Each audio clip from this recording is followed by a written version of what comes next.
Widowmaker, ou melhor, criador de viúvas. Já falamos aqui no canal da Porsche e sua mania de criar máquinas que excedem um pouco o limite do seguro, excedem um pouco o limite do som. E é talvez por isso que nós apaixonados por velocidade a amamos tanto. Seus carros traduzem a forma mais pura de velocidade e rebeldia. Sabemos do risco, mas escolhemos ignorar, é como se o nosso cérebro fosse feito dessa forma. A fascinação de dirigir algo que é capaz de nos matar por alguma razão nos faz sentir vivos, uma voz nos faz pisar mais fundo e ir mais longe. Essa mesma voz foi responsável pelas pessoas que se atiravam no meio do oceano em uma pequena estrutura de madeira em busca de novas terras, em busca de novos horizontes. Também é a mesma voz que nos levou para o céu com aquelas engenhocas que eles chamavam de avião e nos levou também para fora da atmosfera terrestre, para a Lua. O que estou querendo dizer é que nós seres humanos temos a tendência de nunca estar satisfeitos, sempre querer mais e mais, ir mais longe, ir mais rápido. E isso não é diferente para nós apaixonados por carros. Receio dizer que está na nossa natureza, está intrínseco em cada um de nós. E graças a todos os avanços tecnológicos no campo da segurança e da mecânica, isso não é mais um problema. Podemos atingir esses limites com mais segurança e muito mais rápido. Entretanto, em 1975, quando você só tinha suas mãos e 3 pedais para confiar, as coisas eram um pouco diferentes. Não me entenda mal, correr com essas máquinas atualmente ainda é muito perigoso. Volta e meia no noticiário vemos alguma fatalidade, mas é óbvio que não é com a mesma frequência que você via antigamente. Vamos tirar a Fórmula 1 como exemplo. Recentemente foi implementada a utilização do Halo, que é uma estrutura majoritariamente de titânio que fica sobre a cabine do piloto. De 2018 para cá, ele salvou mais de 5 pilotos de acidentes que, se não fosse por ele, teriam sido fatais. Por isso é importante enfatizar o que essa galera fazia antigamente. Se hoje é perigoso e assustador, imagina naquele tempo. Você precisava de muita habilidade e coragem para tentar domar essas máquinas. E hoje vamos falar de um carro que começou tudo isso. O carro que não gostava do seu dono. Um carro tão feroz que botava medo até nos pilotos mais experientes. Estamos falando, óbvio, do Porsche 930 Turbo. O carro que queria te matar, o grande criador de viúvas. A história da Porsche é datada em meio à Alemanha nazista na Segunda Guerra. Seu criador Ferdinand Porsche é uma das grandes figuras do mundo automobilístico. Além de ser o nome por trás da marca, seu currículo de mecânico vai muito além disso. Ele fazia algumas coisas por fora, como criar o Fusca, que amamos tanto, e conspirar com Hitler na criação de veículos militarizados. Uma história que talvez a marca queira esquecer. Mas o fato é que depois da guerra, a marca encontrou o seu lugar. Depois de conseguir se distanciar de todas as controvérsias ao redor do seu nome, a marca começou sua jornada vitoriosa no mundo das corridas. E foi lá que ela fez o seu nome. Nos anos 60, ela se via batendo frente com as maiores marcas do momento, como Ford e Ferrari. Ela conseguiu até mesmo quebrar recordes que até então eram inimagináveis. Nos anos 70, com a icônica Porsche 917, ela conseguiu a façanha de ganhar 24 horas de Le Mans consecutivas, entre 1970 e 1973. Sem contar que é atualmente a maior ganhadora desse campeonato de Endurance, tendo 6 campeonatos a mais do que o segundo colocado. E aos poucos ela foi cimentando seu nome como uma das maiores marcas do esporte a motor, com 19 vitórias em Le Mans, algumas no grupo B, e uma brilhante campanha no Can-Am Challenge Cup, que foi quando criaram o grande Porsche 917/10. Inspirado no 917, ganhador de Le Mans, esse novo carro era simplesmente um monstro. Com um motor flat 12 de 4.5 litros, com um turbo maior do que o anterior, ele produzia um pouco mais de 1000 cavalos de potência. Para os leigos, isso significava que ele era rápido pra caramba, e qualquer erro sobre essas circunstâncias era um caminho sem volta.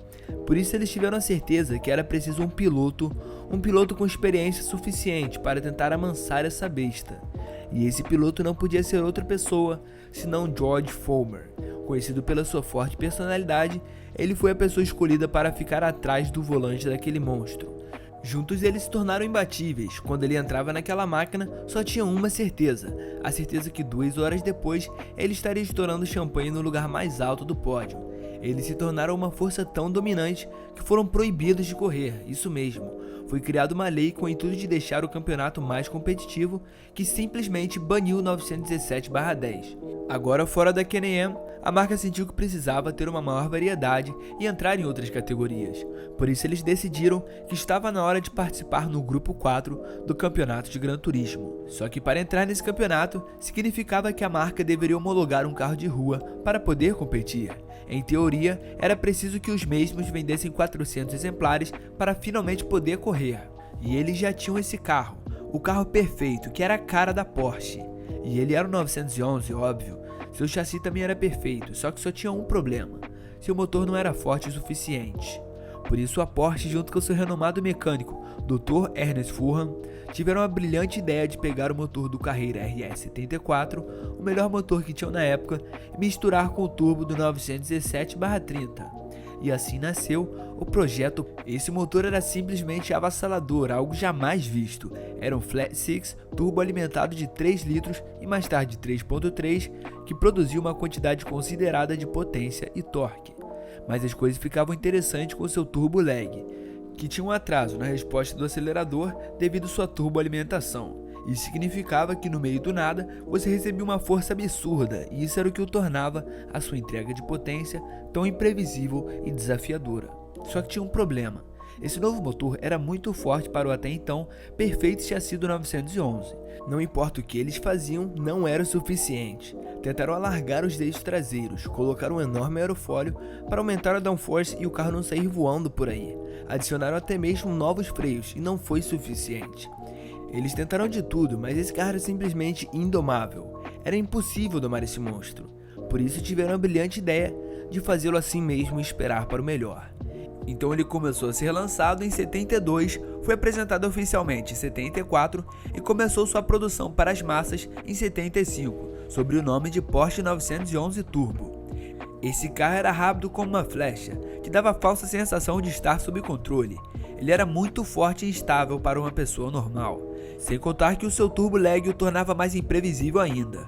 Nunca ninguém tinha visto um carro com esses números, e como o mercado da época estava lento, os muscle cars estavam perdendo força, o Japão ainda era um gigante adormecido, essa era a hora perfeita para apresentar um novo carro para o mundo. Em meio a essa competição inexistente, tínhamos um carrinho com aerofólio gigantesco e turbo maior ainda. Como vocês podem imaginar, ele recebeu todos os holofotes. Todo mundo queria saber do que se tratava essa nova máquina alemã. E na verdade, quem pode culpá-los? Todo mundo queria, mas por trás daquele carrinho simpático, por trás do carro alemão mais rápido de produção da época, tinha uma verdade que poucos conseguiam enxergar. Quando os holofotes se apagavam, essa verdade se tornava evidente. Ele podia ser lindo e rápido, mas a verdade é que ele era muito instável e imprevisível. Como já falamos aqui, sua dirigibilidade não era das melhores, e não sou só eu que estou falando isso. Walter Rowe, campeão mundial de rally, afirmou que esse carro realmente era muito difícil de se conduzir, e isso vem de um cara que ganhava vida correndo com um carro aos 200 km por hora em ruas estreitas e esburacadas, em meio a um monte de árvore, onde qualquer erro pode custar a sua vida. Se para ele era difícil, agora imagina para o consumidor, que na maioria das vezes só comprou o carro pois achou ele bonito. Afinal, aos poucos ele virou um símbolo de status, um artigo de luxo. Todo mundo queria ser visto dentro de uma máquina dessas, mas o que eles não sabiam era que muitas dessas pessoas iriam se arrepender, ou pior. O que acontecia com esse carro era que, pelo fato do seu motor ficar na traseira, ele tinha um sério problema com seu centro gravitacional. Na verdade, foi uma combinação de fatores. Ele era muito leve, seu motor ficava na traseira e ele tinha muita força. Isso significava que, se você não soubesse o que estava fazendo, boa sorte. Vamos supor, um belo dia você está levando sua família para um passeio e decide mostrar o quão poderoso seu carro realmente é, e acaba virando o volante um pouco demais em alguma curva. E por pânico você decide tirar o pé do acelerador, achando que vai ajudar alguma coisa. Só que não adianta nada. Você acabou de perder o controle e muito provável girou, tomara que não perto de algum penhasco ou algum tráfego na direção contrária. E isso sem o turbo. Quando você adiciona o turbo, as coisas ficam mais interessantes ainda. Turbo esse que não tem nada a ver com o Twin Turbo que estamos acostumados atualmente. Vamos supor que em outro belo dia você está indo para a serra visitar sua família. Uma viagem longa e você está aproveitando a viagem e as paisagens ao seu redor, andando em uma velocidade que quase dá vontade de dormir. Até que no meio do nada, no meio dessa viagem monótona, 4.000 RPMs batem contra o seu corpo. Em frações de segundos, você está colado no assento, com os olhos esbugalhados, tentando entender o que acabou de acontecer.